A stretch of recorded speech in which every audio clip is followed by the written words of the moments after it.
Ladies and gentlemen, we're going to start. Ladies and gentlemen, we're going to start in a couple of minutes.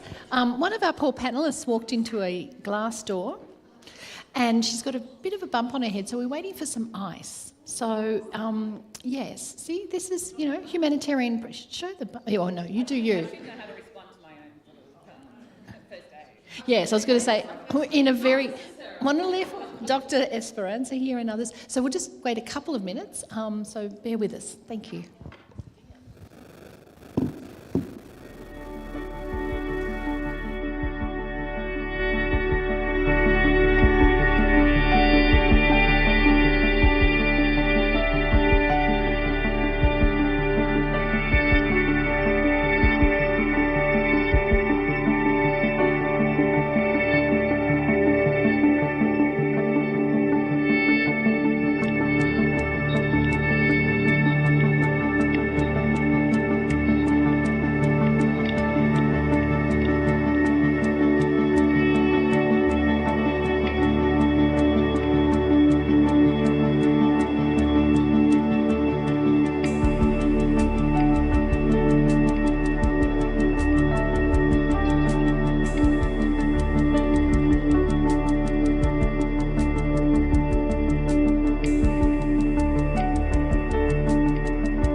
Okay, dear friends, we'll start now. Unfortunately, the injury was a bit more serious, and so Fiona's gone to have medical care. So we've lost one panellist, but I'm sure that will not change the erudite and eloquent discussions we're going to have this afternoon. But I did want to say it's wonderful when everyone cares for each other, and it was decided that she needed to have a rest. So my name is Helen Durham. I'm from RedR, and I'm really delighted to be the facilitator of this panel. It's a hard after lunch last day. Everyone's a bit tired, but the topic I think is very worthy of our attention and engagement. But before we get going, I'd like to acknowledge that we are on the land of the Ngunnawal and Nunabri, I've been practicing that, Nunabri peoples, and pay my respects to elders past and present, and their continuing and extraordinary connection to the land, to the waterways, to the sea, to the sky, and to note, of course, that our sovereignty over this land was never ceded. So we are here to talk about the multilateral system, and even in and of this conference in the last couple of days, we've heard a diversity of views. We've heard views, if you attended the vibrant lecture by Eric, that in fact we're in a new era and we're starting from ground zero, and the withdrawal, for example, of senior or large states such as the US is a complete disruption to the system. We've heard others, such as diplomats and others engaged in this sector, to say, well, yes, we've got some bumps along the road, but the system's intact and it's frayed around the edges. We need to think in new ways, but we don't need to throw the baby out with the bathwater. And then, of course, there's those that say, well, it's pretty much the same. Certainly in just a few reflections, we are seeing a lot of tensions at the moment. We're seeing pressures on the system. And we're seeing big states not only either withdraw or behave in a way that goes against rule of order, but also a number of states withdrawing from key treaties. We've seen a disrespect or a lack of adherence to rulings from institutions such as the International Court of Justice, withdrawal and disrespect for institutions such as the International Criminal Court. So a lot of the things that we've built over the last few decades, I would say, are not under, it's not just that they're under pressure, there's questioning around this whole infrastructure. And a lot of calls and a lot of action around reform. So we really want to spend the next hour and a half delving into this. We really want to hear from you. There's much wisdom and depth in the audience, just looking around. So let's get started. We've got two fabulous panellists. Leanne, to my left, is the Chief Executive at the Australian Human Rights Commission. She's an international lawyer, so very close to my heart. I see you in these troubled times. And she's worked domestically, regionally, and also with DFAT as a diplomat. So you've seen the whole landscape from different perspectives. She's had various and important roles with the UN, most recently in New York as the Chief of Policy and Best Practices for UN Peacekeeping. I'm sure there was a lot that you learnt in that role. And she's also got an academic side with being an adjunct professor at the Western University School of Law and a couple of others. So I don't think you I think you're not busy enough. I think you should do a few more things. That would be my advice. And then we move across to Esperanza, who is lovely to see, and an old and dear friend and colleague. Now, Esperanza is a medical doctor, which was why she was very handy on the panel when we first started. And she's also a public health expert with over 20 years of experience in global health and humanitarian action. She is a professor and also the head of health here, Health and Human Security. A centre, or is it just called Health and Human Security? Is there a centre in that? Not yet. Oh, sorry, preemptive.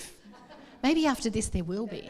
Let's the outcome of this seminar is that we create. No, sorry, I'm getting ahead of myself. It is Friday. It's Friday. She is the head of Health and Human Security at ANU. And she previously held a number of senior leadership positions and roles at the ICRC. She led the global health programs and crisis response, where we worked very closely together, so I know your incredible capacities and stamina. And she's also a global health advisor to organisations and plays many other roles too. Once again, I think a woman who has too much time on her hands plays an incredible role also with Lancet. So we've got a depth of experience here, and my plan is to ask them a couple of questions and then throw it to you as the audience to either comment or have questions yourself, and then finish up in a solution space. I do often feel that we like the problem analysis. We love a problem analysis. We love to sit in the space of articulating what is wrong, what's going wrong, where we're going. But we also really need to spend equal amount of time as what do we do with that. So let me do my first question to you, Esperanza. And I think this ties in very nicely with some of the views that whilst the big powers might be absent, withdrawing, choosing their own way to go, we're looking at middle and smaller level powers that are really rising up and making choices and making declarations and really moving forward. So Esperanza, what is it, in the first instance, what is the value of health, so to speak, to development and security? And then secondly, what are some issues around the protection of health workers and health infrastructure? Thank you very much, Helen, for that opening, and really it's a pleasure to see you all here standing still after 2 really intense days, so 2.5 for you. So I will start with health as a broader concept. The health and well-being of populations is traditionally seen as a health sector concern. It's something that really sits within the realm of ministries of health or centers for disease control, health agencies, and doesn't necessarily involve other sectors. And I think COVID-19 really showed us that health threats and the health of populations really is a whole of government concern and a whole of society concern and transcends borders. So it cannot be contained by a single sector and cannot be managed by a single country if there is a widespread threat. So I think COVID really showed us how critical health issues are for national security, for example. If we look at military preparedness and training of militaries and national security capabilities, they were impaired for many different countries and for certain periods of time during the pandemic. Trade, heavily impacted by the issue and our over-reliance on single sources of supply chains. I don't need to remind you of how difficult it was to have personal protection equipment, even paracetamol, at some moment from India. So this is also a shock to the economy, and we have seen the fallout and the impact on economies following the pandemic. But we also see how misinformation and disinformation shatter the trust of populations in their governments, in their systems, and fuel polarization, which is still with us today.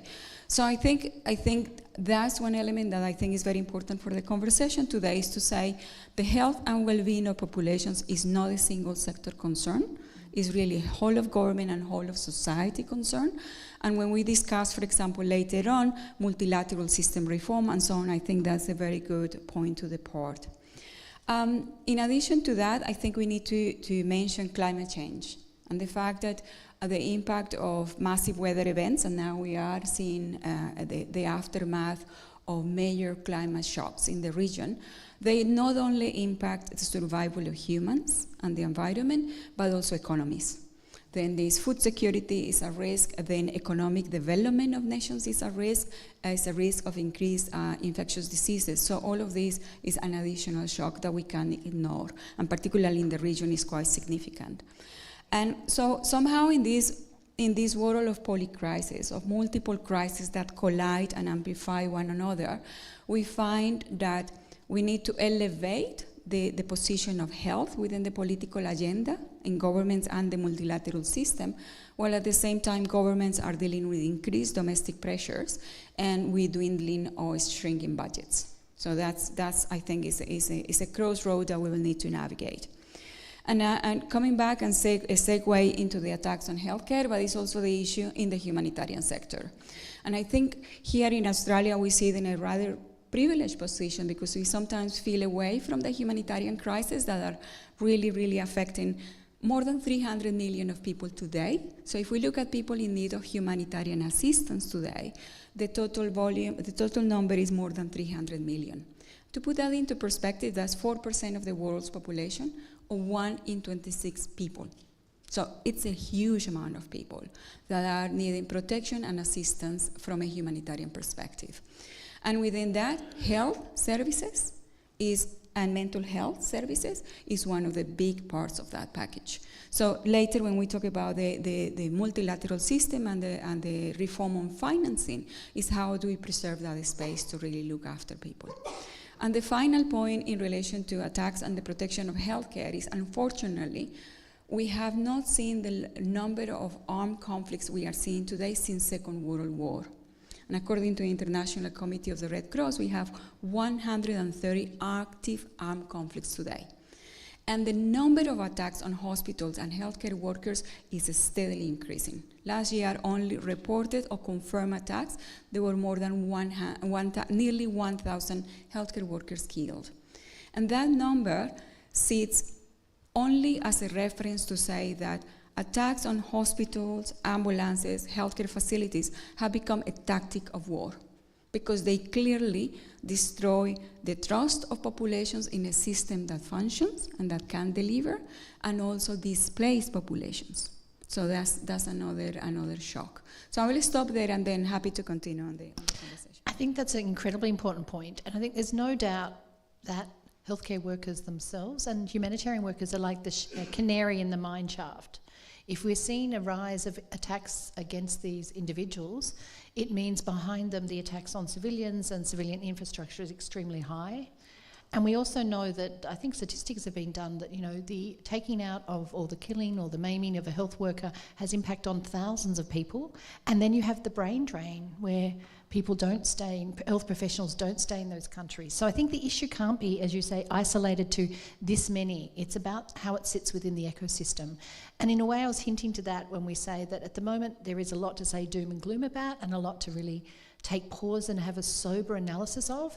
But I think, for example, the Australian relatively recent declaration on the protection of humanitarian workers, whilst it obviously encompasses health workers, which is a large percentage of humanitarian workers, was once again a state deciding to put on the table of international discussions an issue, very sort of a specific issue, but under that issue is a whole lot of discussion about the need to hold on to the rules-based order. And we're seeing more and more, as I said, middle-sized states, and sometimes small. If you listen to what was expressed and articulated at the recent UN General Assembly, there is also voices, like there's loud voices against the system, and there's voices that are bubbling away, that are trying to hold it together or find new angles and ways. I'm going to move across to Leanne, but I had a whole range of questions for Fiona. I'm not Fiona, but I just thought I might flag a couple of the things that she might have flagged if she was able to be here. The questions I was going to ask her was in relation to that sort of relationship between humanitarian and development, the nexus as we call it. I always do it in talking marks because there's something about that term. Anyway, that's a whole other seminar, isn't it? Challenges with the word nexus. Don't think it's very exciting. But what that was doing and where that was sitting in the whole UN reform. And there's no doubt that there's a lot of different voices on this matter. Some are saying the UN is not reforming. UN 80, it's basically moving the deck chairs around. There's a little bit of maybe some organisations joining together, but there's not the depth of deep reflection that we need to look at the poly crisis we're facing. And others, particularly if you talk to people in the UN system themselves, I don't know if there's anyone in the room from the UN, but later jump in, challenge us, are saying, no, this is difficult, this is tough, we've got less budget, we've got more needs, so we're trying to rebuild the ship as we're moving it forward. So how can you expect us to completely reinvent something when we've got to keep going? And I think there is often a schism between an academic analysis, even the title. I didn't choose the title. Reimagining. I love the idea of reimagining. But for those of us who are at the front line having to do stuff, while we're reimagining, we've got to deal with what we've got.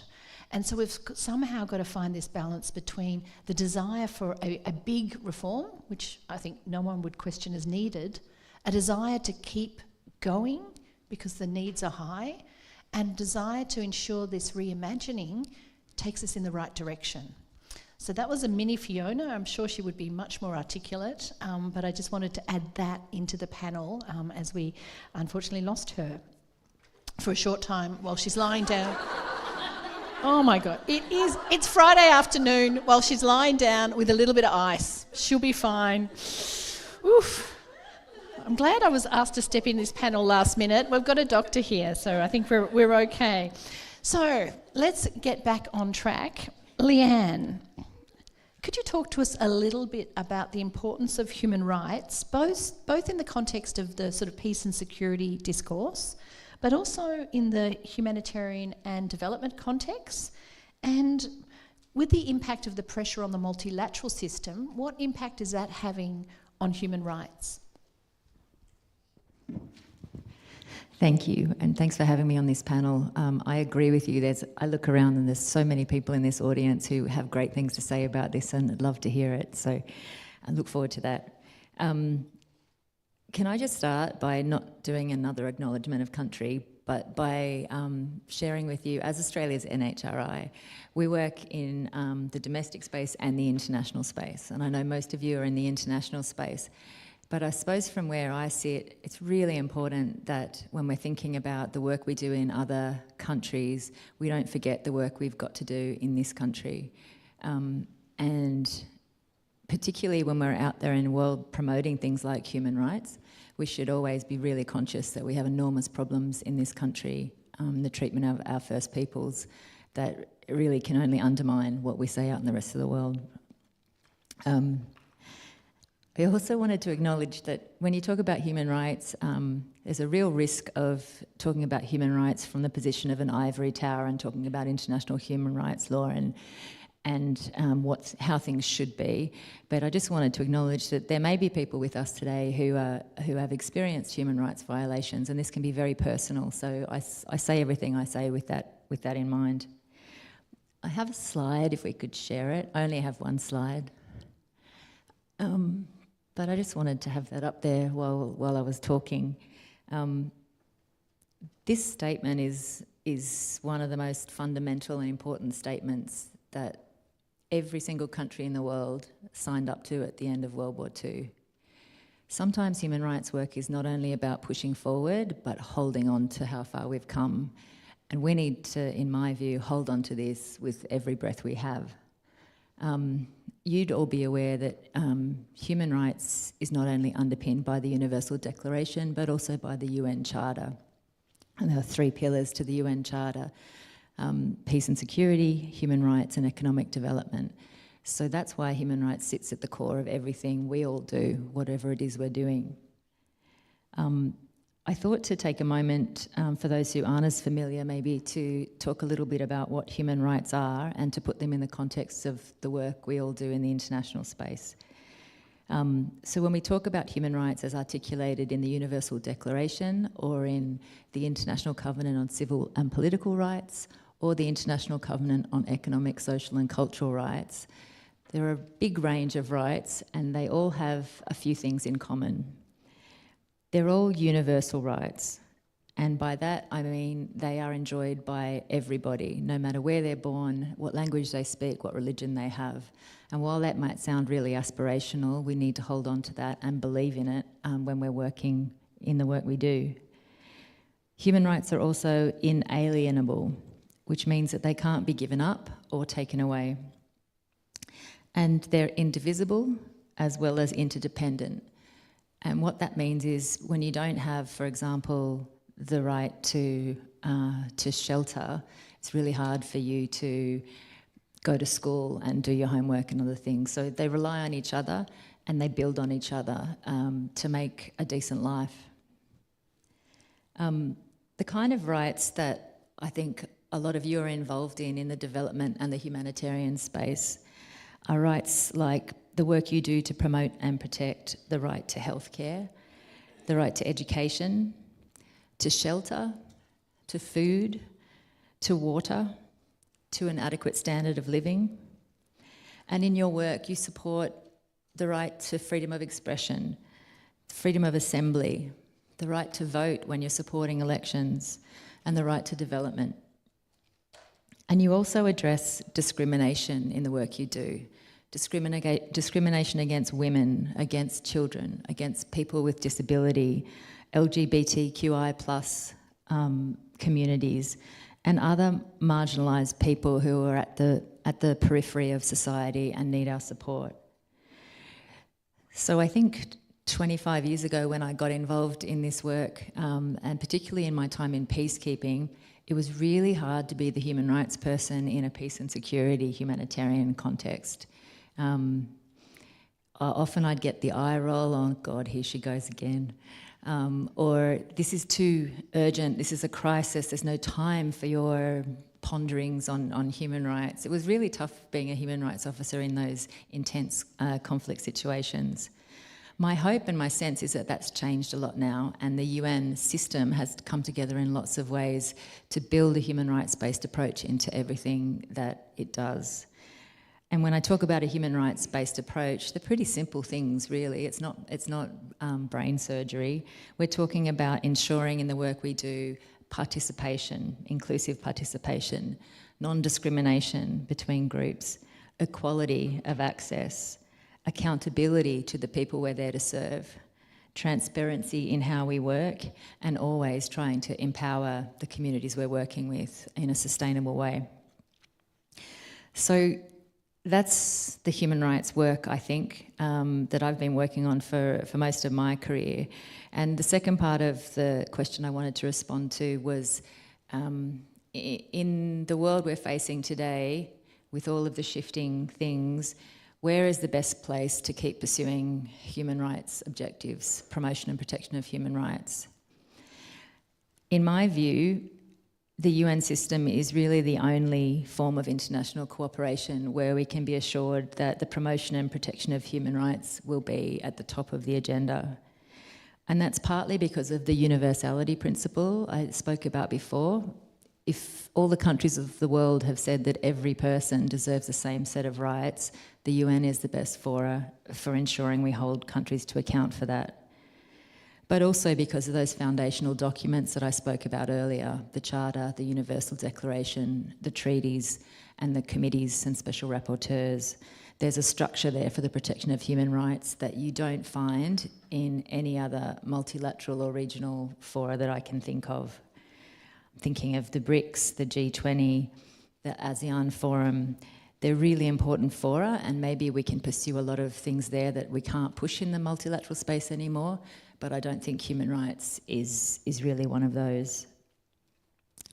The problem if we move away from a multilateral UN approach to human rights is that we'll start to see variance and discrimination and difference in how rights are upheld and protected in different countries for different people.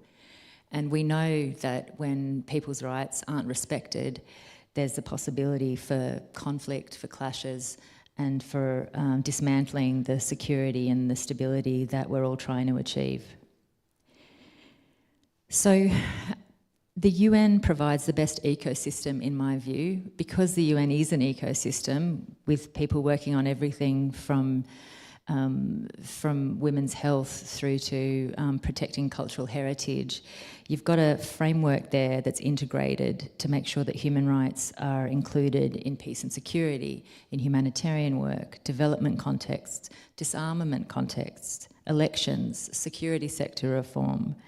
So it creates an ecosystem where that you can take an intersectional approach to a person and to a community so that you can try and achieve dignity for them across all of the attributes that make them who they are. The last thing I wanted to say about the UN and the risks we face now with UN reform, many of you would be aware there's been a lot of criticism of UN 80 and the way it's structured and being pushed with maybe not enough time for reflection. Recently, Foreign Minister Penny Wong, when she was actually acting Prime Minister, opened the UNAA UN at 80 conference in Sydney, and she talked about the fact that if we're going to make more reforms to the UN, many of you know there've been lots of attempts to reform the UN. It has to be with a strategic purpose in mind, not just reform for the sake of cost cutting. And it occurred to me that we're looking at UN 80 and looking at the cuts, Office of the High Commissioner, for example, which already has a teeny tiny budget. I think it's 1% of regular and the other budget is going to have a cut of 30%. This is going to have a huge impact on how human rights can be protected. Already we're seeing the treaty bodies having less money to go and do tours of countries. Countries are appearing less often and less regularly to present on the human rights situation in their countries. We really need to ensure, as Penny Wong said, that it's a strategic reform that still holds on to the values of the Charter and still is pushing us in a direction of genuine multilateral cooperation. And so I wanted to just remind us all that not only did we just have UN 80 come down, but we also just a year ago had every single country in the world sign up to the UN Pact for the Future.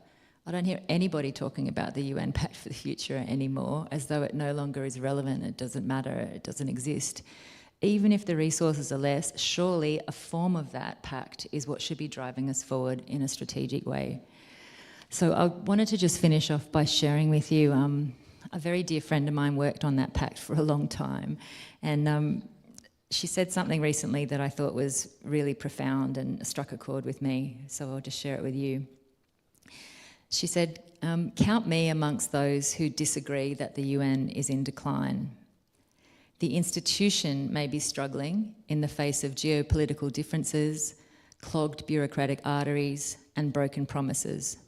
But the idea of nations uniting to solve problems together is not dead. Most people around the world still fully believe in it and desperately need it. The Pact for the Future saw every single member state recommit to collective global problem solving, to the ideals of the UN Charter, and to updating the institution so it can serve its intended purpose. Don't change the subject. Don't forget what they signed last year. nor 80 years ago, don't let them off the hook. I thought that was really powerful. Really important. Thank you. Really important, really profound, as you said, to remind us. I'm going to throw a question to you, Esperanza, in relation to how does the health sector's challenges sit within the multilateral reform. But before that, I did want to reflect on this issue around the UN because, well, I throw my papers around. Who needs papers? There we go. Because there is no doubt at the moment, we're starting to understand that the problems we face, and often they're classified as the 3 Cs. You know, we're facing climate challenges, we're facing conflict, and we're facing COVID in the sense of global pandemics. They don't respect sovereign borders. We have a much better understanding that these challenges don't sit within a state-centric system. The UN was created to look at equal sovereign states. So we know that we need to work collaboratively within a state-centric system such as the UN, but as we're having all these pressures that are outside the state system put on us. And so I think whilst there's not the requirement to reimagine the whole system, I think it's incredibly important to build on the solid foundations of what... I think there's a lot of questions around the edges of how we can do it differently. And I look forward to all the answers being out here in the audience when I throw the microphone to them. But before then, Esperanza, would you like to talk about the health sector within the multilateral system? And if you don't mind, Helen, I just really would like to make a little bit of a higher remark, and based on what you say, I think we are today having challenges with the basic fundamental right to life. I mean, if we look at many of the humanitarian crises today, many of the disregards for the norms that protect women, minorities, and so on, refugees, I mean, we are really, really tampering with the fundamental right. So, and that comes to the conversation, and probably you are already going to see these differences or not necessarily differences of opinion here, but how challenging this conversation of the UN reform and the multilateral system reform is. Because there is no doubt a system that was created after the Second World War, the fundamental basis, human rights, international humanitarian law, and more recently the protection for the environment and so on and so forth, they are still foundational elements that we need to preserve. How do we do that? While reforming the house. Because the house no longer serves the purpose in a world that is more complex, that is more interconnected, and that is polarized. And it's not only that, this is a system that basically is, it has states on it, but doesn't necessarily reflect the reality of today. When it was created, for example, most countries in Africa were colonies. Today, they are no longer colonies. They do have sovereignty. They can decide their own future. They have their own vote. So there is a big push to say, can we actually have a UN structure, a multilateral system structure that delivers for today and for the future? And that requires a few things. The first one is the veto, for example, that a few countries have is a massive issue. The fact that only a few countries can decide for the rest of the world is no longer accepted, no longer valid. So the question is, how do we transform that if the very act of reform has to be sanctioned by those countries? So you have a little bit of a conundrum in there. And that will come, later we'll talk about civil society and the role of governments and communities and private sector. And that's a conversation that could take place in those environments. So when we look at the reform of the multilateral system, and that includes, of course, the humanitarian system, I personally think that we need to be very careful or work on 3 different layers. So the first layer is we need to acknowledge that we do need a UN or a multilateral system that upholds and ensures progress on agreed international commitments. We don't need to review our commitments. We already have them, and if anything, we need more countries signing up to them. But we need to, and we will argue, particularly in health and the protection of health, that we not only need to uphold the commitments, but we need to move forward on accountability. Because today, bombing a hospital, killing healthcare doctors, denying access for refugees to healthcare and essential services goes unpunished. We can no longer, that is no longer workable. And the millions of people that are affected because of that is something that we need to address. So it's how do we have a global structure that actually sets norms and advance progress and accountability. And that includes health, of course, for example, the World Health Organization and so on. At the same time, and as you say, we also need to acknowledge that there are plurilateral agreements and arrangements and regional bodies that can advance the conversations and can push for reform very, very much. We saw that in healthcare very clearly on the African bloc and the push for vaccine equity. And now the whole conversation about financing for the global health agenda and the UN reform is very much driven by a very solid African bloc. So you have regional entities that have a voice and say, actually, we want to bring potential solutions to the table. And in Asia and the Asia Pacific, that is also an opportunity moving forward. And the last point I would say, last but not least, is that we really need to deliver on localization. The first responders are the local communities. The ones that know where the pressures are and where the needs are the local communities, but we still don't have financing mechanisms that uphold that, and we still haven't transferred properly the power to respond to the local communities.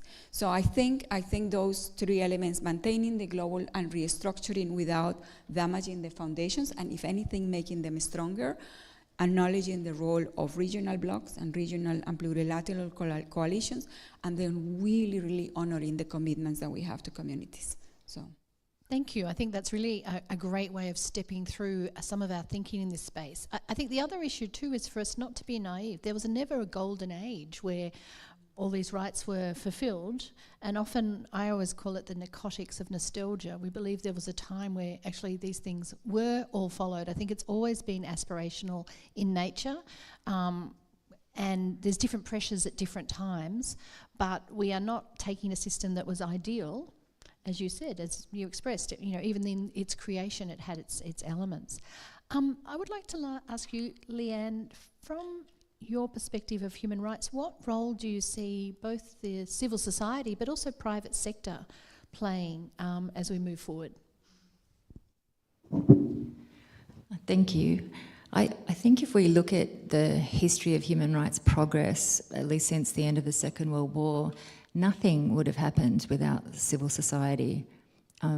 Civil society were behind every big change that was an advance for human rights, whether it was ending apartheid in South Africa, to bringing down dictatorships in South America, to the movement for First Peoples' rights around the world and in this country. Civil society start the flame and keep it alive and force the advocacy for change.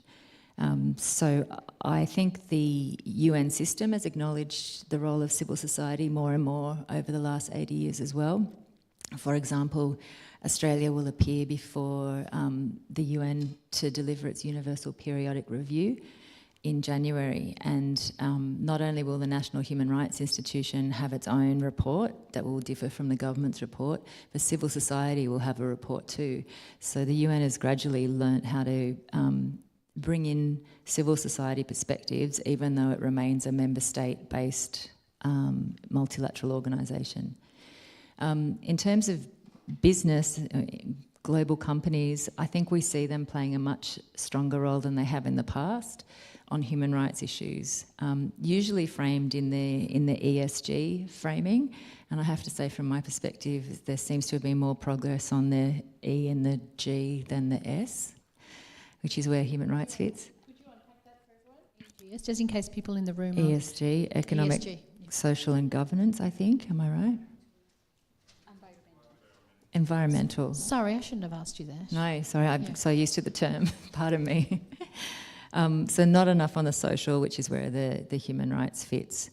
But you have things like the UN Working Group on Business and Human Rights, which is making great progress. You also have a lot of good work being done on modern slavery with businesses and supply chains. There will always be the competing incentives around profit motives for companies compared to their social obligations, but it seems like people in countries around the world are voting a lot more with their money in terms of who they're prepared to support, and when that affects the business's bottom line, that's where the impact can come from, I think. Thank you very much. Esperanza, in the space of health, civil society, the role they play, private sector? I think I I will talk about civil society as a broader concept. It is, in the sense that if we look at some of the big gains that we have had in health, I mean, civil society has played a massive role. HIV/AIDS was a pandemic. Now it's a day-to-day issue that we manage in healthcare. And it was a massive civil society and patients' movement to say nothing about us without us. And that is a very clear example of the power of communities, the power of patients and advocacy groups. We also see vaccination, for example, the move towards the reduction of polio and measles. That is done by community health workers, by vaccinators, really reaching out even to remote communities in mules and walking and so on and so forth. So when we look at healthcare, it's one of those sectors where it's nothing you can advance without involving communities and civil society. And the other issue that we can see, for example, is reduction of maternal and child health as well, or the preparedness. And we see that very much in this region, the preparedness for natural disasters. Here we have the inception and the creators of the emergency medical teams, these local teams that actually are able to respond to the needs when they arise, and they have the resources to do so. So it's fundamental. I mean, civil society is at the heart of progresses that we have achieved and will continue to achieve. Now, the private sector, I don't think we any longer, and we have this conversation in Geneva for the last decade on how much do we involve with the private sector, yes or not. And you know, I am a very fierce advocate that the private sector should sit at the table when these conversations are having place, because they are part of the economic machine today. And when you look at how issues in certain big countries are done today, so front and forward the fact that businesses are involved in conversations of political nature. In relation to health, I think states do the negotiations within the UN systems, for example, for the pandemic agreement. Private sector is not sitting at the table, but is influencing through the conversations with different states. I am an advocate for transparency. I think the private sector should actually sit in those conversations and openly discuss what is it that, for example, the whole clause on sharing of pathogen sequencing and benefits of vaccines production and patents and so on. I think we should be having more open conversations. So yes, private sector involvement, but I think we need to move from lobbying to governments to actually having open conversations where civil society as well sits. Yeah. So yeah, I think this interface between for-profit and not-for-profit in the sector, the interface between civil society and business, we need much more sophisticated conversations. It's not one or the other. They can't, try and take each other over. Each has different strengths. Each has different weaknesses, and we won't survive, I think, if we lose civil society. And we need business to keep going. So I think there's something in that space. So that's great to hear. Thank you. I'd like to take it to the audience now. There's lots of expertise here. I don't think have we got a microphone runner? Oh, we have a microphone. Thank you. Comments, questions? Love to hear what your views. And also, please announce your name to start with. I think we've got someone to your right. Thank you. Jenny Gordon, ANU. This is such an important area, really, and it's interesting to sort of hear about the UN Pact for the Future. And the question I have is about migration, because migration is now such a hot and divisive topic. And I guess because I've got this expertise down the front there, to get your thoughts on the Refugee Convention and where we should go on that. I mean, obviously, the UN Pact for the Future is trying to reduce the need for people to want to move, but we right now have a lot of people wanting to move and a lot of people, really populism arising because of migration. So I'd just really like to get your thoughts on how do we go forward on this and find a solution where, you can manage all the risks associated with it. Fabulous. Leanne, did you want to start on that? I don't have the answer. I haven't worked on international refugee law for a while, but I do look at the situation domestically in Australia, and it's really tough. The issues you point to around domestic politics seem to run the agenda in most of the world when it comes to how we apply international refugee law now. You are right, the long-term solution is going to conflict prevention, but that is a long-term solution. And in the meantime, in the midst of all these other crises, including now climate refugees and displaced people, it's really hard to see a way through as societies are closing and looking more inwards, and we're trying to be more global. It feels like you're pushing something up a hill with a stick. The only bright space I can see in the Australian context around refugee issues is the progressive work that's happening around community support for refugees. That's the only space where I can see some optimism around demonstrating different ways of doing things and bringing people closer together in terms of our shared humanity. Sorry, I can't offer more. Anyone in the audience got expertise in refugee? I think this is really important to not just have the panellists. I'm very happy, if you'd like to say something on refugees, I'm happy to talk about UNHCR and others. But after Esperanza, if there's people in the audience that want to talk into that topic, I think it's a key one. It's where there's a lot of suffering, there's a lot of growing needs, and the political solutions don't seem to be fitting the reality. But Esperanza. I am part of a Lancet commission that is looking at health, conflict, and forced displacement. And I think one of the challenges, not only with refugees, but broadly with the international bodies of law, is that they need to be translated into domestic law to be able to protect properly groups of population. And I think while there have been progress, particularly in the protection of refugees, the compliance with those mechanisms is really is not even across different contexts. And I think you have pointed, I think there are two issues here. One is the law, is how much of that is inserted into domestic law, and what are the compliance mechanisms within domestic law. But the other issue is this element of perception, communities' perception, and the polarization that is being so instrumentalized today in the political discourse on refugees, and you throw the whole refugees, including migration, everything. Anyone who moves basically falls within this category.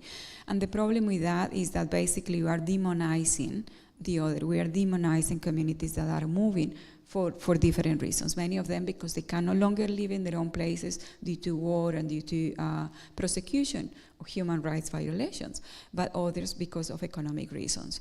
So I think that's an element where we will need this more open discussion, and potentially when we look at the way forward is how we foster conversations about the what joins us, which is at the end of the day our core humanity.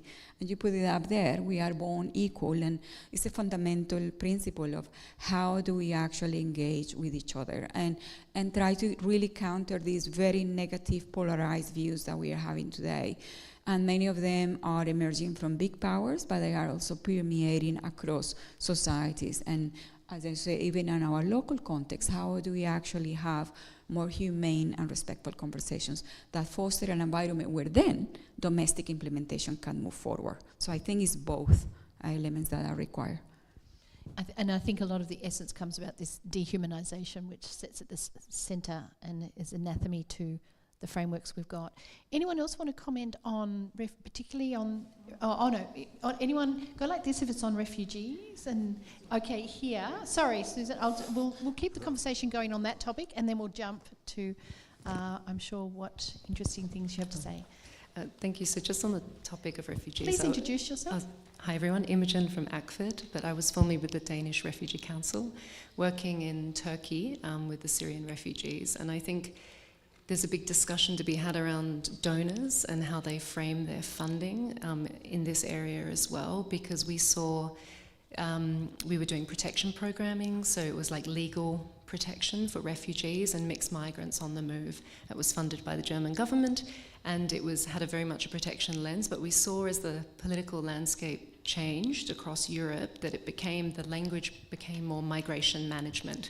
And this is not something the international organizations or UN agencies would like to work in on a principled position. And so there was a very awkward moment where even the civil society organizations, to maintain their funding, were trying to sort of access this funding, but the language had changed significantly. So I think there is a big role for donors in these conversations on how we reimagine the future to uphold this sort of principled approach in human rights. So thank you. Thank you. I knew we had a rich and depth of knowledge in the audience, so thank you very much. So what we've heard, I think, on that is the need to think about the words, the local versus the global. And I know that, for example, UNHCR's work on the Global Compact, I mean, they've been very seized of this matter, trying to find new ways, new mechanisms to almost find the bridges between explaining and having a more public discourse about the benefits, not just having it more into the space of fear. Please. Yes, and also raising refugees' voices and starting networks of refugees and having people tell their stories in a way that can reach people even better than talking about them. Yeah. Exactly. Over to you, Susan. It's connected. I'm Suzanne from Plan International, and I'm going to talk at the panel about anti-rights movements, and I think that it's all connected, I guess, is what I'm saying. And what you said just before about Esperanza, about the dehumanisation and the demonising of people, that's not an accident. You know, that's very well organised. It's incredibly well orchestrated. It's amplified by digital means. It's being funded. I happen to be in the UK, Ireland and Australia, where there were anti-immigration marches, and they were identical. They were like a template, and it was so interesting to see the use of symbols and frames and language. The symbol of the flag changed, but the flag symbol was used in all those contexts, and I could see it's like a really well orchestrated. I just think we should not forget to join the dots and the role we have to play, I guess, in our own community in upholding that original belief in the dignity and value of every human person and how we can articulate that in our own context. I just think, you know, there's the laws and the conventions, but there's the role we might be able to play, I guess, in just countering that massive organised movement. Absolutely, thank you. And I think that's where we see between the normative framework, the implementation, and then the reality on the ground, whether it be civil society, whether it be business, whether it be politicians or media commentators.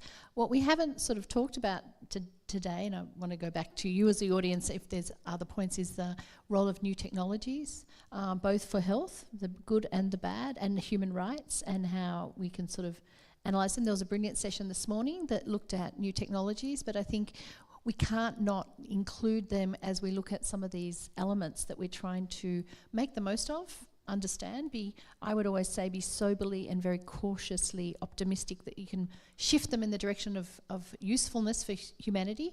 But I think we have to, you know, that's a classic example of utilisation of communication to keep forward a message.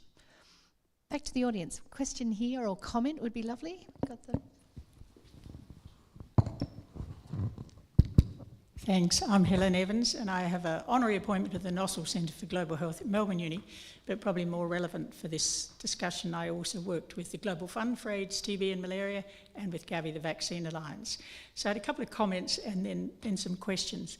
I think the whole comment, I think, Esperanza, you made the comment about we need to reimagine while maintaining the services, and I think we've learnt from the USAID, if we needed to learn from that taking a sledgehammer to the system is absolutely devastating for so many people. So finding that balance is really difficult. I think, Esperanza, the way you summarised it with the three comments, three sort of areas that you'd reform, I think are really important.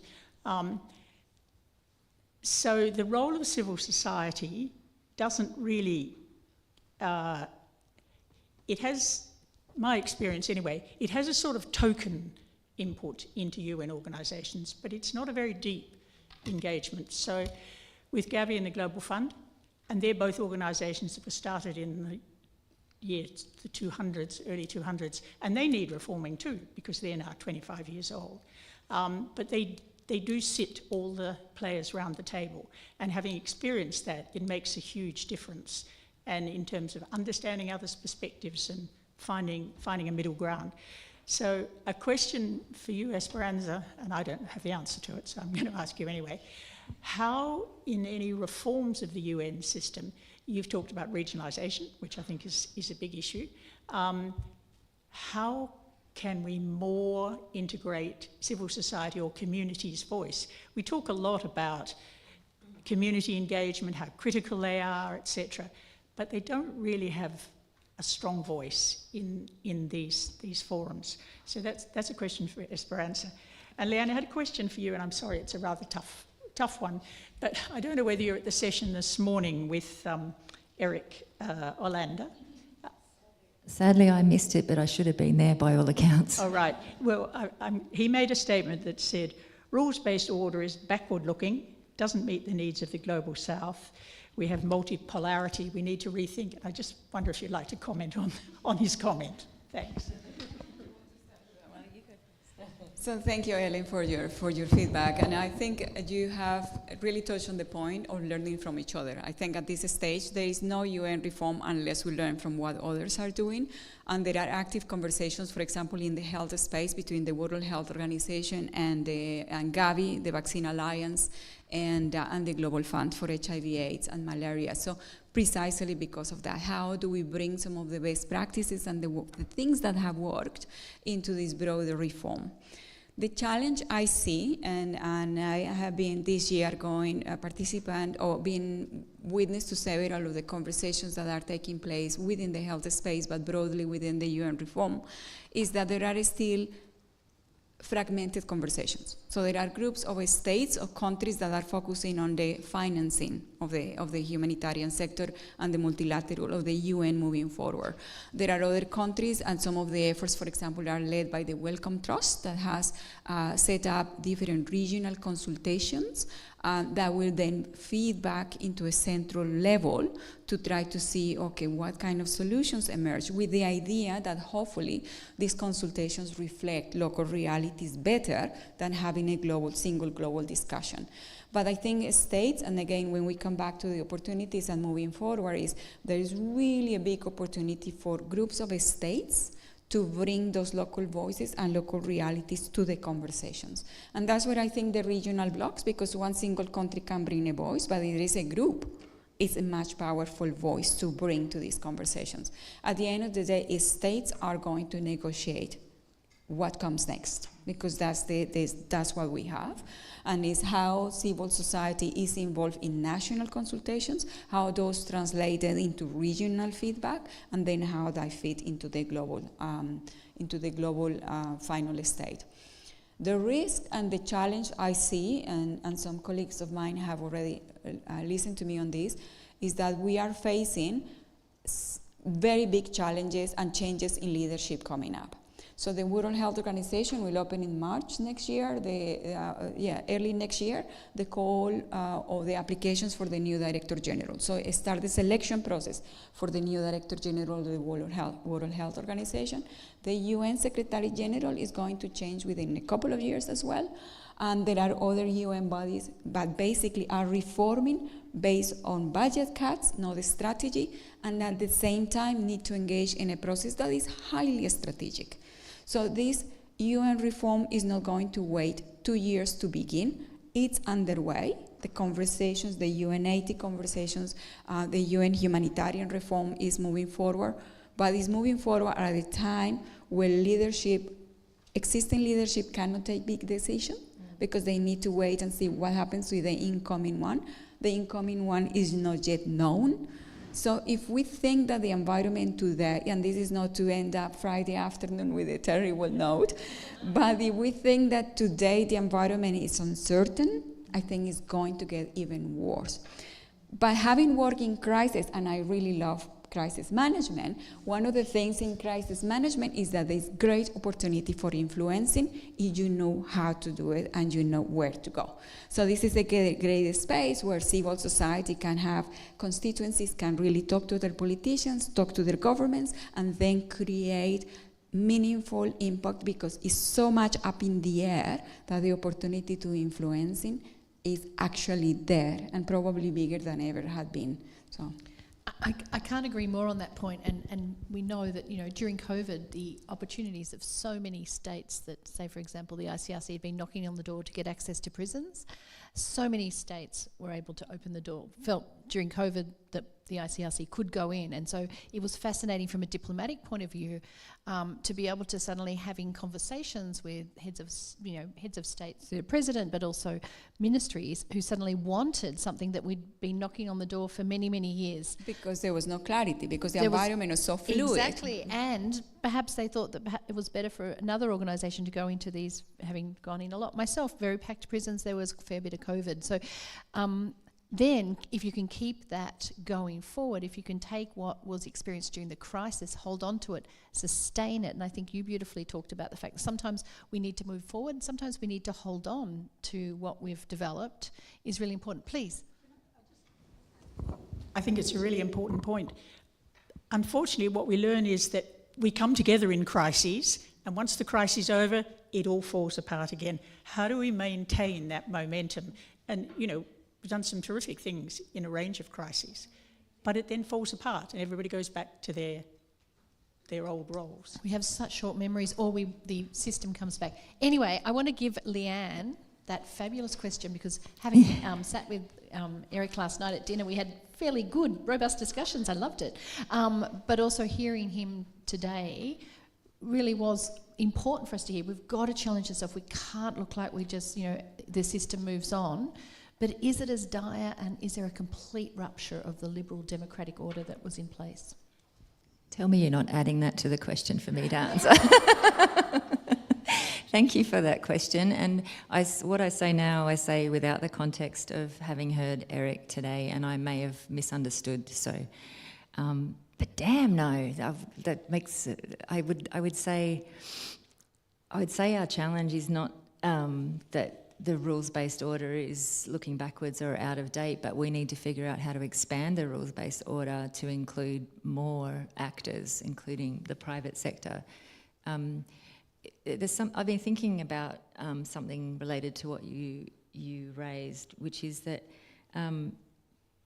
80 years of the UN and building a rules-based order, sometimes I don't think we give ourselves enough credit for how much has been achieved over 80 years in terms of establishing some framework that all nation states can buy into. And it goes from the really mundane things like how we organise international aviation or mail systems through to more of the juicy stuff that we're all interested in. But we've made a lot of progress, and in the space that I work in the human rights space, we've moved such a long way, I think, from human rights being perceived as a Western construct. Years and years of work and partnership across a lot of different countries has meant, I think, that in terms of how we face the challenges that we're facing today, there are a lot of people in a lot of countries who are really invested in the rules-based order that we've established, and who have bought into the ideas and the ways of working in a way that if we were to turn away from it now, holus bolus, it'd be a great shame, and it would undermine their confidence in international cooperation.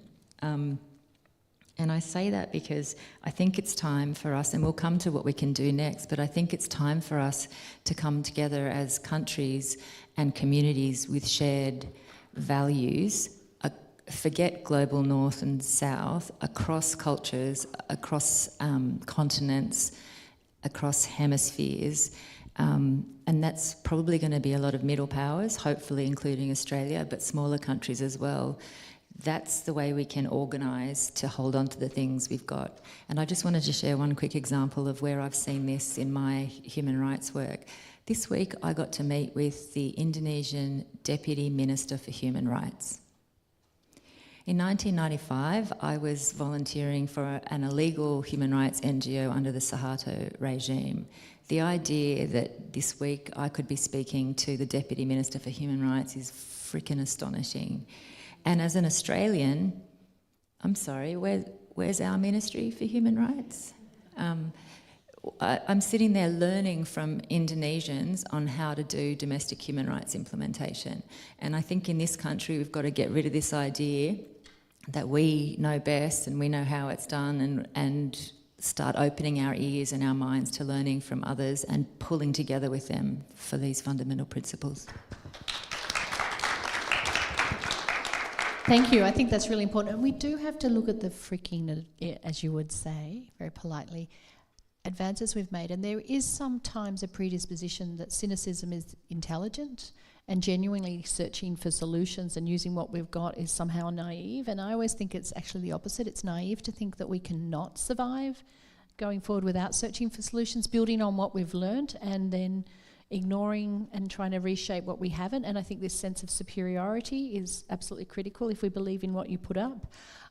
Before I throw it back to the floor, another example just to share with you, Leanne is a lawyer in the humanitarian area. I remember as a young lawyer back in the 90s on a panel talking about the importance of creating a treaty to regulate or ban the use of anti-personnel landmines, the Ottawa Treaty eventually.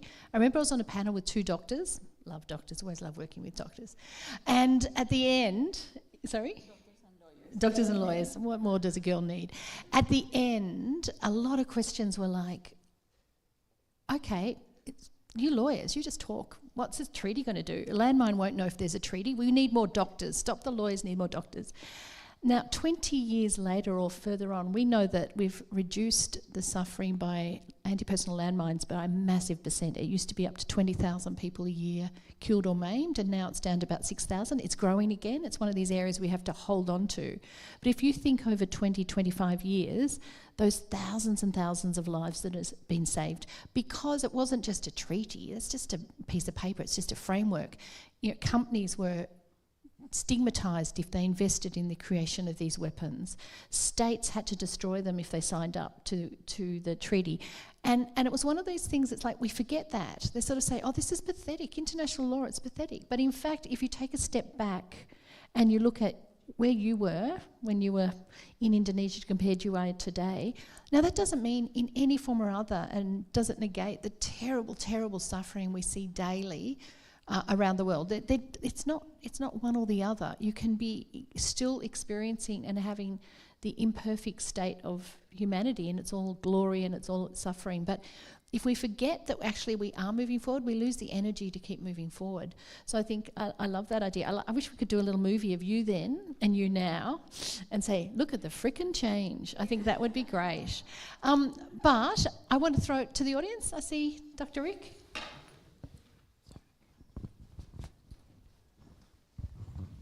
Thanks, Dr. Helen.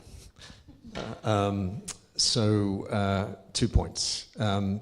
Firstly, I fully agree on, we're not giving ourselves enough credit for the progress we've made on a number of fronts. And I feel that in the humanitarian sector, because I think some of the biggest criticisms are coming internally. And I sometimes feel that we're, cannibalizing ourselves and undermining ourselves. So, one of my closest friends keeps saying, oh, the system's broken.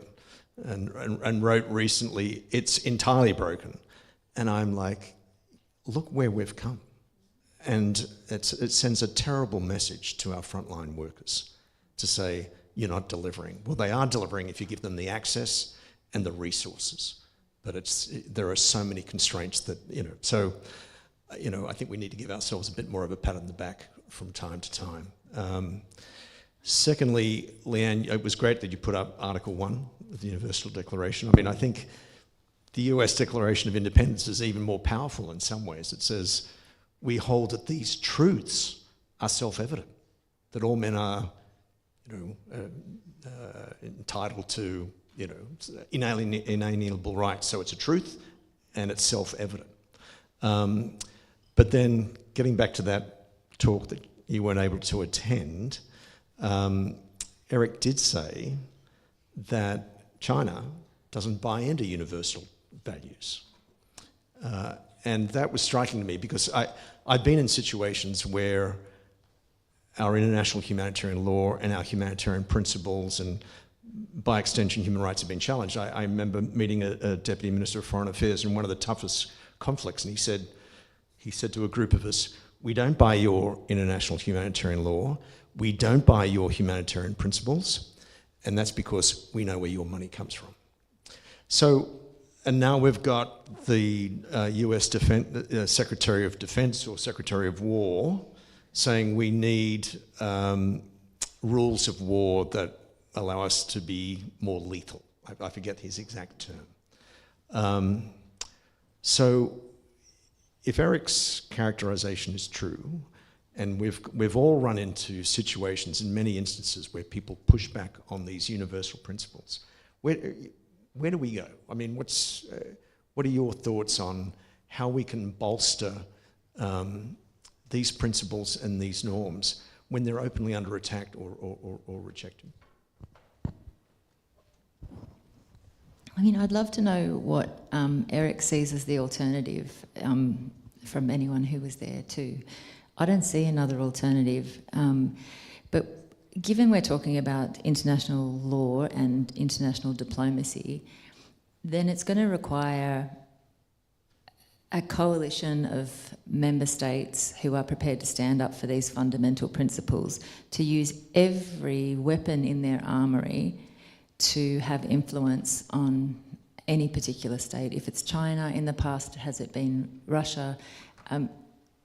We have to use trade, we have to use aid, we have to use diplomacy, we have to use all of our tools to encourage them to change their minds, or to come back to those. I don't see another way.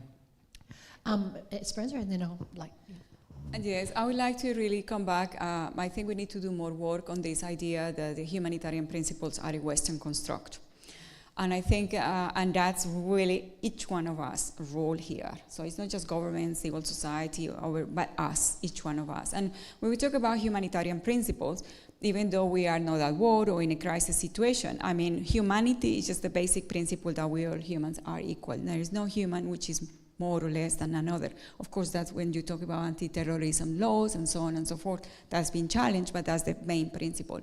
And the other principle that I believe it really unites us in action is impartiality. And impartiality is defined as providing services to those who need it the most. And for that, you cannot ask a Chinese official, if your house is on fire, who will you say first? Oh, I will go for my grandmother because she cannot move. Or you have very scarce food, and then you have pregnant women probably, and babies. Those are the ones that are going to get the food first, if we are left as to communities to choose.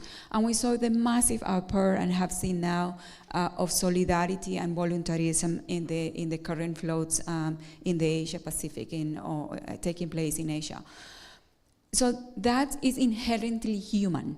We inherently are impartial. We respond to those who are most in distress, and we acknowledge our shared humanity. So I do believe that this conversation about what unites us is a powerful one if we really tap into that. But we really need to work to do that, because the algorithms and all the different communication and misinformation tools today are pulling us into the, oh no, we are different, we are better, third world countries, developed countries, whatever.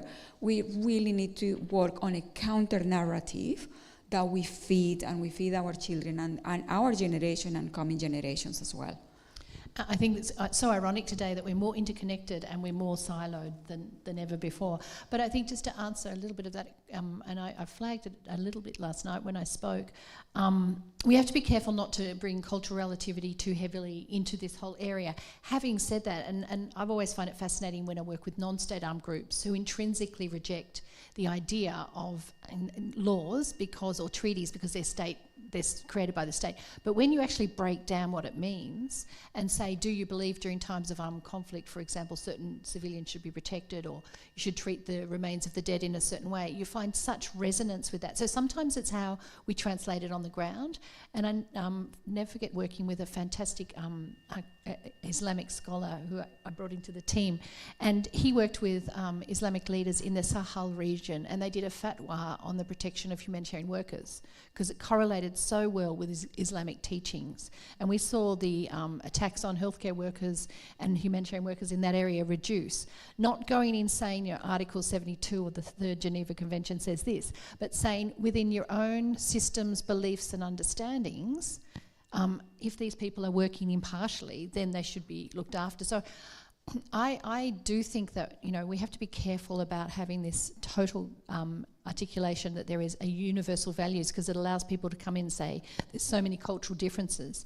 But I do think at the end of the day, profoundly, being human is something that is shared a lot. And I'm sure everyone in this room has done some sort of work outside their own culture, seeing these commonalities. And we just need to build on those and move out.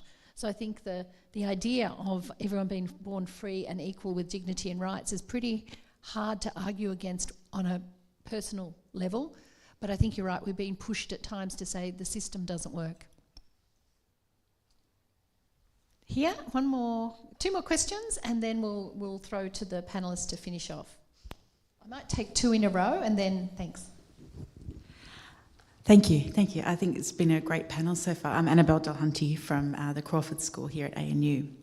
I think I'll just very quickly add two things, I think. One is, I think, human rights are so important. I fundamentally believe in them. But how do we then promote them, given the hypocrisy of many countries, for example, supporting Israel? And it's a very valid claim, like human rights for you, but not for you and whatnot. So how do we get over that hypocrisy?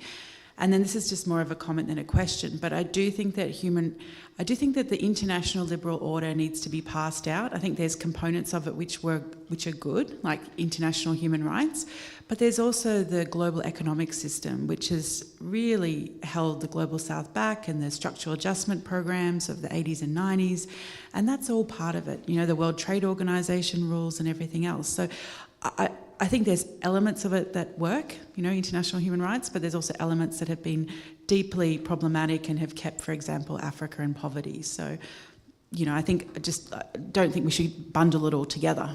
Thank you. So I want to share a lived experience, I suppose, relevant to the theme of being recruited by this guy into the UN out of the Australian context, and then actively resigning in late 2019 because I didn't feel it was going the right way. And two reasons to share. One, living through the World Humanitarian Summit build-up, where we had amazing meetings in the regional level talking about we want a system of local response. That's what I understood from the conversation. And then in the pre-meeting we had in Geneva, where I was in several of the panels, I saw the lens or the framing change, and it was, how does the UN become more localized? And that was not the conversation, but that was what was taken to Istanbul. My second big my epiphany really causing me to leave was pressure from Trump 1.0 to become more visible as a UN agency, to be seen to come in over the top of, and I had been, Esperanza mentioned it earlier, involved in building national capacity, about 130 countries, medical response teams, all about local, and then that country helping their neighbor with these standards. And it has this organic growth, it's huge now. But I felt I couldn't work any further in the UN system that was building itself to come in over the top, to just make sure it survived. And instead we're trying to do it a different way through Respond Global with the response we do in Vanuatu, where we quietly support locals to respond for themselves. And I suppose my segue to, I presume your close, Helen, will be, how does the UN... First of all, I love the idea of Esperanza's top level, norm setting, etc. There is a role, of course there is, and we have to define that clearly for the UN, but not have them mission creep, drift, or think that they're going to become this amazing police officer or responder for the world. That is not future-proofed, and it can't be scaled. And how do we stop trying to get the dollars through us and then trickle? We know trickle-down economics in the US didn't work, and it doesn't work in this system either. Thanks. Thank you very much. What I might do is, unless you wanted to specifically answer, would you like to finish off with where you think the solutions are and take into account these two very important statements? I just would like to pick up on what you say, because I think that's one of the challenges that we see today, is that the conversations about the structure in the multilateral system and the UN particularly are at the moment detached from the governance and from the funding conversations, and they are all linked. So, and when I say the funding, I'm not saying the funding of the system, but the funding of economies and health sector and so on. So it's this big economic conversation on how the world today trades, manages the economies and so on, and the governance of that system. Those conversations they need to be had, but they are not coming together. When and how they will come together, that's the big question, because of what I say. The changes of leadership are going to obstruct somehow the coming together of those conversations. But it's something to really look at how they could be coalesce somehow. They cannot be separate. And some of the conversations, for example, in the health sector very much have to do with economics, the economics of health, governance of health, financing of the different aspects of healthcare. And one of the things, for example, just to say how these conversations really need to come together, because there is a high risk of really losing through the cracks some of the services for fragile communities, is happening on the financing of the health sector.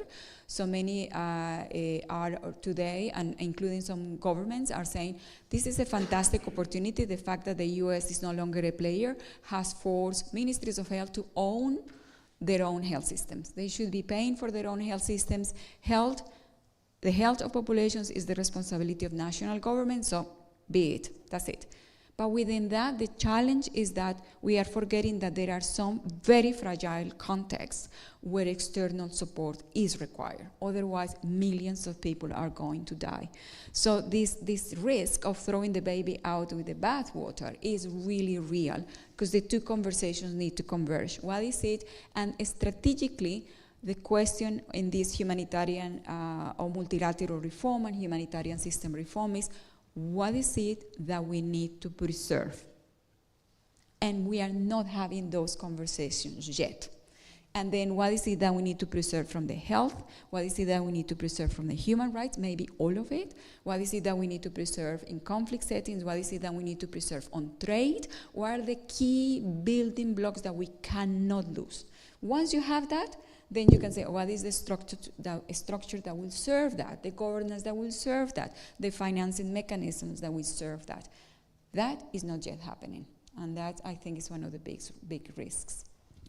Did you want to, maybe I'll go to Leanne for closing ideas around how we move forward, so we don't just sit in the problem analysis. Solutions, so to speak, that's a big word, but ways we can move forward, and then we'll come to you. Leanne. Just quickly on Annabelle's point, the question of human rights and hypocrisy. I think two quick answers to that. The Universal Periodic Review process was redesigned with a new human rights framework, because every country needs to answer for itself. So no country is excluded from that detailed analysis, which is really equalising and important. And secondly, I think one of the things Australia's used to do a lot of, now only does a little bit of, is bilateral human rights dialogues. We have them with Vietnam and Laos at the moment. I'd like to advocate for more in a moment. But one of the really important reasons that we participate in that dialogue as a national human rights institution, as opposed to government, is because when we're sitting there opposite Vietnam, I want to independently say to the Vietnamese, did you know that in some Australian states, children as young as 10 can be put in prison? So we have to be honest about our own failings and say no country is perfect on human rights. Here's our problems. Here's what we're doing well. How about you? I think that's the only way to be honest about it. And I wanted to thank you for sharing your lived experience. I'd love to have a beer with you sometime to talk about the many times I nearly walked away from the UN. I think it's really important that you centred us back on the idea that the UN shouldn't exist for its own sake, and that we join the UN to serve, and that one of the founding principles we haven't talked about today of the UN was self-determination of individuals, of communities, and of countries, so it's really important. I wanted to finish off on a where to now by focusing on where I think Australia can play a role. I think Australia at this point in time, and for the next few years maybe, is really well placed to pick up the gauntlet and play a leadership role in what we've been talking about in terms of middle, small powers, galvanising together for international cooperation. Australia has got the history of really close involvement in the establishment and support for the UN. We've benefited as a middle power from engaging through multilateral processes. It's supported our national interest to engage in multilateralism. We've got strong government engagement now that we can leverage. So Australia's on the Peacebuilding Council. We're bidding for a Security Council seat. We're going to play a lead role in COP31. And now, last week, the government announced in the human rights space that we have an inaugural envoy for international human rights in the space I work in. Mark Dreyfus is taking up that role. So that's the context of why we're well positioned. The things I'd like to see Australia do or keep doing are continuing a multilateral approach to engagement on human rights. So I mentioned the human rights dialogues. Indonesia is interested in having a bilateral human rights dialogue with us. Surely that would be in our interests. We used to have a bilateral dialogue with China. Let's think about how we can put our international human rights engagement on the front foot in that honest sharing way. Australia is a massive supporter of national human rights institutions around the world, always takes the pen on new resolutions in the Council and the General Assembly for national human rights institutions. If Australia can continue to play that strong role and to push for that, that will be really important. That multi-layered approach, including engagement through ASEAN, through the Pacific Island Forum, it adds value to sending the same message at different levels and with different partners. And increasing our investment in the UN. We're grateful at the moment that the UN hasn't decreased its funding to the UN, but with other countries pulling away, how can we do more? Including how can we support more UN engagement in our own region, which is pretty thin compared to other parts of the world. Australia's got a great reputation around protection of civilians and women, peace and security. It would be great to continue that work and potentially to expand it to defending human rights defenders who, as we all know, are really under attack all around the world. And just to finish, very importantly, I think we need to walk the talk. So Australia's UPR in January is going to be really important for this government to show its commitment to human rights implementation in Australia if we're going to take on that bigger role in the world. Thank you. I would like to build on what you say, and I think there is a great opportunity for Australia not only in human rights, but also in health, for example. Australia is very much present on negotiations on the pandemic agreement. Maybe many of you know that Australia has a global health ambassador, has had for the last few years, and it was recently a new one was announced. So it's a diplomatic commitment to actually be present on health-related conversations. But I think it's an opportunity as well to influence conversations in relation to the UN reform. I think you opened this panel saying there are voices that say the system is completely broken, we need something completely different to it's business as usual. No, I think we cannot continue with the structure we have today. A new one needs to emerge, keeping track of the fundamentals, not to lose them along the way. Those conversations really, Australia and other middle powers have the capacity, and not necessarily the middle powers, create coalitions in the region and with others to actually put forward proposals. There is a level of uncertainty, hoping that somebody else will know the solutions is not going to work. No one today has the solutions. It will have to come through a collective process. So that's at the national level. And Australia is already doing a lot in relation to advocating for human rights and principled action, but I think it can do more. The second thing is at the sector level. I think I started the conversation saying how health is not only a health sector issue. So I think we need to find out a way of doing more cross-sectoral collaboration. And cross-sectoral collaboration is really hard because there are silo budgets, because there are silo structures and so on. So I do see a sector that has a very good role moving forward is the academic sector. Not only to respond to research questions or problems that the governments or the societies have, but to be more propositional, to say actually in this environment, positive ways or evidence that we have can be used to actually foster more cross-collaboration within the government, but also across governments and across different industries as well. How do we bring the private sector and civil society into the conversation? And my last point is us as individuals. And I think at the moment, and again, it's a time of crisis, a multiple crisis, polycrisis. I think it's what can we do within our own realm to foster positive change and change that is principle, that is based on what joins us as humanity and this principle of impartiality, helping the one or a system that delivers for those who are at greater risk. I think if we have the right conversations, if we have, that includes within our households, our communities, our organizations, and then transmit that to politicians, and then just really, really generate change, it can really coalesce into more powerful forces. So I think those, at every level, there is possibilities to influence change. Thank you. I'm going to close now. We're just on time. Thank you. I wanted to thank you as an audience. Of course, it's always a bit different when you suddenly lose a panellist, but I hope that we've been able to frame all the issues that we could. But I wanted to thank you for the experiences that you shared, for the questions, and for the engagement. I think we need these conversations. You can't summarise this. It would be arrogant for us to think in an hour and a half we can come to the answers of the massive questions of the multilateral system. I do think there's just a couple of few things. We have a range of tools. They've always been under pressure. They're under particular pressure at the moment, but they are there and we're able to use them. We know now and have structures and systems, as you mentioned really clearly in my mind, of having a human rights, deputy human rights in countries.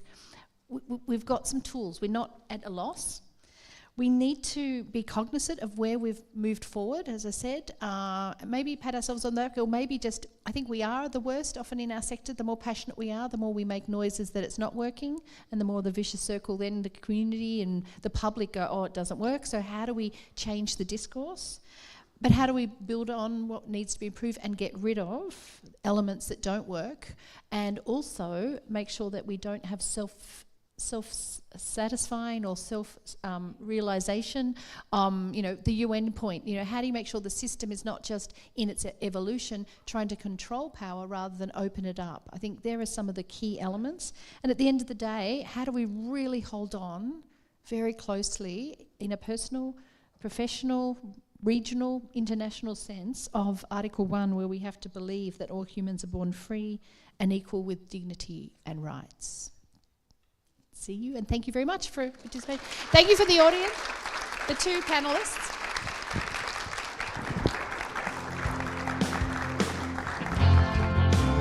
Thank you also for the organisers and the people who do the microphony things. You guys do a good work, so thank you.